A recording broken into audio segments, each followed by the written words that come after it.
નમસ્કાર વિદ્યાર્થી મિત્રો, વેદ ડિજિટલ એજ્યુકેશનમાં આપનું સ્વાગત છે। આજે આપણે ધોરણ 11 વિષય ઇતિહાસના પાઠ 11 ના સ્વાધ્યાય સોલ્યુશન વિશે ચર્ચા કરીશું। તો જો ચેનલમાં નવા હોય તો ચેનલ સબસ્ક્રાઇબ કરજો, જેથી આવી તમામ માહિતી મળતી રહે। પ્રશ્ન 1, નીચે આપેલા પ્રશ્નોના વિસ્તૃત જવાબ આપો। તેમાં પહેલું છે, ગીત ગોવિંદ ગ્રંથનું મહત્વ શું છે? તેનો જવાબ આવશે 7મી સદી સુધી સંસ્કૃત ભાષાએ મુખ્ય ભાષા તરીકે પોતાનું સ્થાન જાળવી રાખ્યું હતું। આ સમયમાં રામાયણ અને મહાભારત પ્રેરિત અનેક કાવ્ય ગ્રંથો લખાયા। કવિ જયદેવે ગીત ગોવિંદ નામનો પ્રસિદ્ધ ગ્રંથ લખ્યો, જે સંસ્કૃત ભાષાનો સૌથી સુંદર કાવ્ય ગ્રંથ ગણાય છે। ગીત ગોવિંદ ગ્રંથની પ્રસ્તુતિ ભારતની બધી ભાષાઓની સંગીત અને નૃત્ય શૈલીઓમાં થઈ છે। ગીત ગોવિંદનું યુરોપની 20 ભાષાઓમાં રૂપાંતર થયું છે। વિડીયોને આગળ વધારતા પહેલા આપણી એપ્લિકેશનની માહિતી લઈ લઈએ। પ્લે સ્ટોરમાં જઈને વેદ ડિજિટલ એજ્યુકેશન નામની એપ્લિકેશન તમે અહીંથી ડાઉનલોડ કરી શકો છો। ત્યારબાદ આ પેજ ખુલતા તેમાં તમારો મોબાઈલ નંબર ડાયલ કરીને સેન્ડ ઓટીપી આપવાથી આ પેજ ખુલશે। આ પેજ પર તમને એક્ઝામ પેપરમાં એકમ કસોટીના દરેક પેપરો જોવા મળશે। ત્યારબાદ આ પેજ ખોલતા દરેક ધોરણો જોવા મળશે। તમે તમારા ધોરણ પર ક્લિક કરવાથી તમારા વિષયો જોવા મળશે। કોઈ પણ વિષય પર ક્લિક કરવાથી તેમના પાઠ જોવા મળશે। કોઈ પણ પાઠ પર ક્લિક કરવાથી પાઠની સમજૂતી, અભ્યાસ સોલ્યુશનો, સ્વાધ્યાય સોલ્યુશનો અને સ્વ અધ્યયન પોથીના સોલ્યુશનો તમને અહીંથી મળી જશે। તો વિડીયોને આગળ વધારતા બીજું, હર્ષના સમયમાં પછીના યુગમાં કયા કયા ઉદ્યોગો ચાલતા હતા? વિડીયોને પોઝ કરીને વાંચી શકો છો।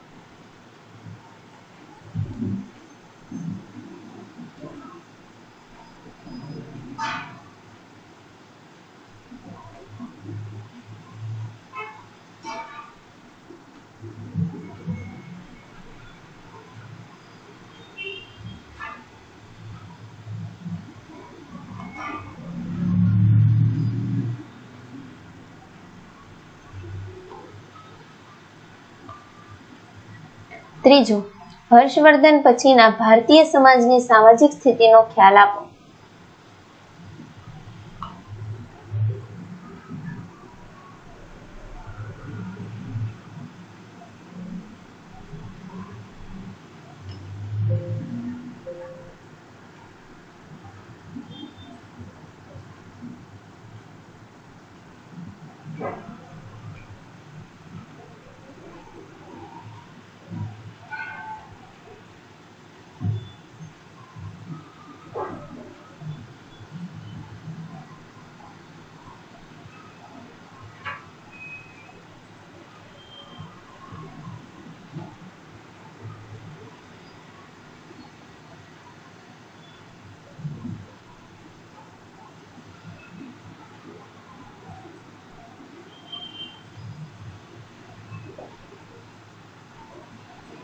ચોથું, રથ મંદિરો વિશે માહિતી આપો।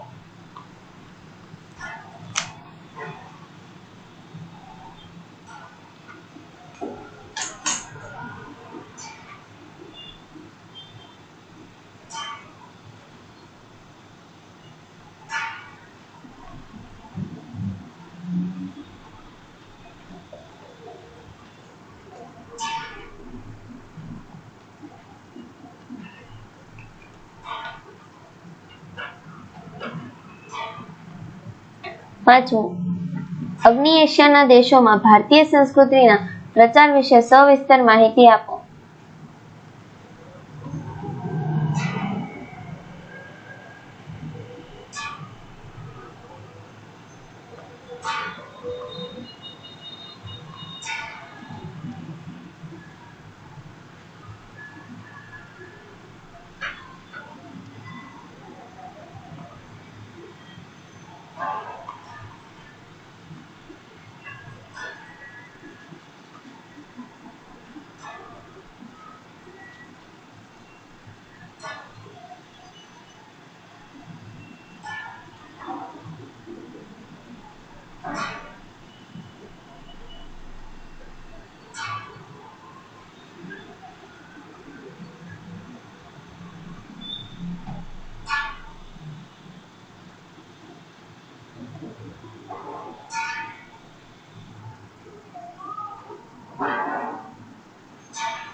પ્રશ્ન 2 ટૂંકમાં જવાબ આપો. પહેલું, 7મી સદીમાં ઉત્તર ભારતમાં કયા બે મહાન રાજાઓ થઈ ગયા? તેમાં જવાબ આવશે 7મી સદીમાં ઉત્તર ભારતમાં સમ્રાટ હર્ષવર્ધન અને દક્ષિણ ભારતમાં પુલકેશી બીજો આ બે મહાન રાજાઓ થઈ ગયા. બીજું, દક્ષિણ ભારતીય મંદિરોની વિશેષતાઓ જણાવો. સમ્રાટ હર્ષવર્ધન પછીના યુગમાં સ્થાપત્ય ક્ષેત્રે સૌથી વધુ મંદિરોનું નિર્માણ થયું. મંદિરની શિલ્પકલાના બે ભાગ છે. પહેલું, ઉત્તર ભારતની શિલ્પકલા અને બીજું દક્ષિણ ભારતની શિલ્પકલા. દક્ષિણ ભારતમાં સ્થાપત્ય શૈલી દ્રવિડ શૈલી કે જુદા જુદા રાજવંશોના નામે જેમ કે પલ્લવ શૈલી, ચાલુક્ય શૈલી, ચોલ શૈલી વગેરે નામથી ઓળખાય છે. આમાં પલ્લવ શૈલીના મંદિરો અત્યંત નોંધપાત્ર છે. ડુંગરોને ગુફાની જેમ કોતરીને બનાવેલા પલ્લવ શૈલીના સ્થાપત્યો મંડપમ નામથી ઓળખાય છે. તેને ગુફા મંદિરો પણ કહેવામાં આવે છે. આ ગુફા મંદિરોમાં પલ્લવ રાજા મહેન્દ્રવર્માએ બંધાવેલો ઉંડવલ્લી મંડપ ખૂબ પ્રસિદ્ધ છે. રાષ્ટ્રકૂટ રાજાએ બંધાવેલ કૈલાસ મંદિરનું સ્થાપત્ય ઉત્કૃષ્ટ છે. મંદિર સ્થાપત્યમાં ગર્ભગૃહને ફરતો પ્રદક્ષિણા પથ, મંડપ, મુખ મંડપ ઉપરાંત પિરામિડ આકારની પગથિયાવાળી ટોચ વગેરે અંગો જોવા મળે છે. દક્ષિણ ભારતમાં મંદિરો શંકુ આકારના અણીદાર શિખરોવાળા છે. આ શિખરો પિરામિડ આકારના એક માળની ઉપર બીજો માળ એ પ્રકારના છે. ગોપુરમ એ યુગના દક્ષિણ ભારતના મંદિરોની વિશેષતા છે. આ યુગમાં દક્ષિણ ભારતમાં ધાતુના શિલ્પો બનાવવાની કલાનો વિકાસ થયો હતો. ચિત્તૂર જિલ્લાના મળેલી કાંસાની નટરાજની મૂર્તિ ધાતુ શિલ્પ કલાનો સર્વોત્તમ નમૂનો છે. ત્રીજું, ઈસુની 7મી થી 14મી સદીમાં ભારતમાં કયા મહાન રાજાઓ થઈ ગયા?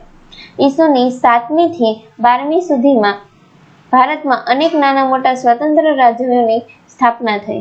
એમાં મોટાભાગના રાજ્યો રાજપૂત રાજ્યો હતા. આથી ભારતના ઇતિહાસમાં આ સમયને રાજપૂત યુગ કહે છે. ઈસુની 7મી સદીમાં ઉત્તર સમ્રાટ ભારતમાં હર્ષવર્ધન અને દક્ષિણ ભારતમાં પુલકેશી બીજો મહાન રાજાઓ હતા. હર્ષવર્ધન અને પુલકેશી મૃત્યુ પછી ઉત્તર કે દક્ષિણ ભારતમાં કોઈ બળવાન રાજા ન હોવાથી વિશાળ સામ્રાજ્યના ટુકડા થયા અને તેમાંથી નાના મોટા રાજપૂત રાજ્યો સ્થપાયા.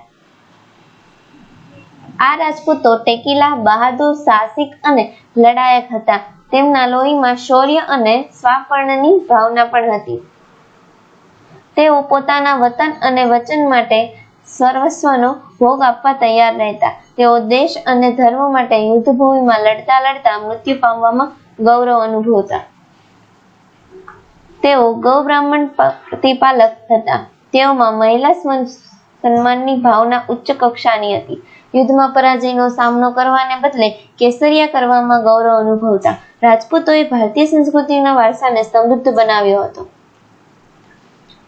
ચોથું, કુમારિલ ભટ્ટે કયો ઉપદેશ આપ્યો? કુમારિલ ભટ્ટ 8મી સદીમાં થઈ ગયા. તેમનો જન્મ અસમમાં થયો હતો. તેમણે કર્મ અને ભક્તિના ઉપદેશ આપ્યો હતો. તેમણે જ્ઞાન કરતા ધાર્મિક ક્રિયાઓનું વધુ મહત્વ દર્શાવ્યું હતું. કુમારિલ ભટ્ટે વિશિષ્ટ દ્વૈતનો સિદ્ધાંત આપ્યો હતો.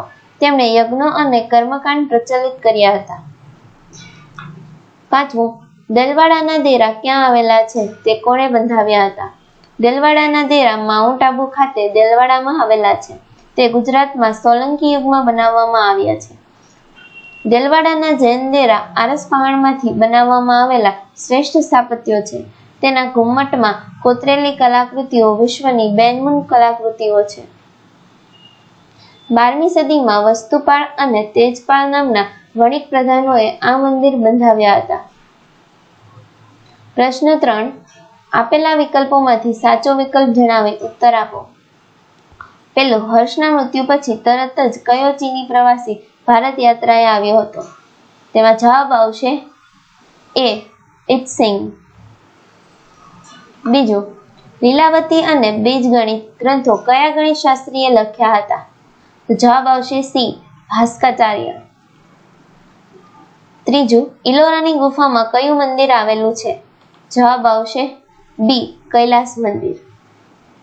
કયા ધર્મમાં ભેદચિત્રો દોરવાનું પ્રચલિત છે? જવાબ આવશે બી, જૈન ધર્મમાં. કયા મંદિરની શિલ્પકલાનો ભારતની શ્રેષ્ઠ શિલ્પકલા માનવામાં આવે છે? જવાબ આવશે એ, ખજુરાહો. Thank you.